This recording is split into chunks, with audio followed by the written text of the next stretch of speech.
धन्यवाद सर. जसं सरांनी म्हटलं की हा कृतज्ञता सोहळा आहे. ही एक व्यक्तींचा आज सन्मान करत आहोत.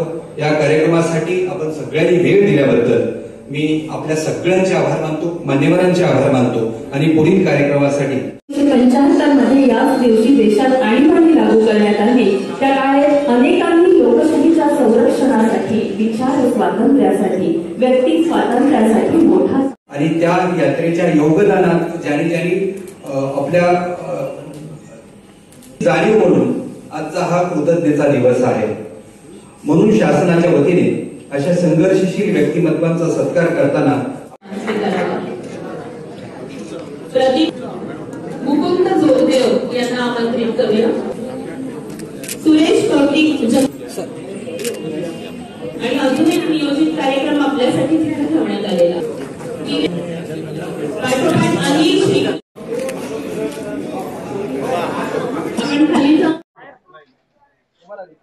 आज आणीबाणीला 50 वर्ष पूर्ण झाले.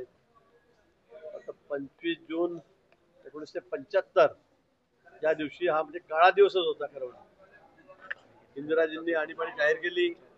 अनेक निरपराध लोकांना जेलमध्ये टाकलं. 2-2 वर्ष त्यांना कारावास भोगावा लागला. खरं म्हणजे अन्याय होता. लोकशाहीच्या विरोधामध्ये लोकशाही दडपण्याचा हा एक कार्यक्रम होता. पत्रकारितेची गळचिपी करणारा हा एक कार्यक्रम होता. आणि लोकांच्या स्वातंत्र्यावर हा घाला घालणाराच एक त्या दिवशी निर्णय काँग्रेस सरकारने घेतला.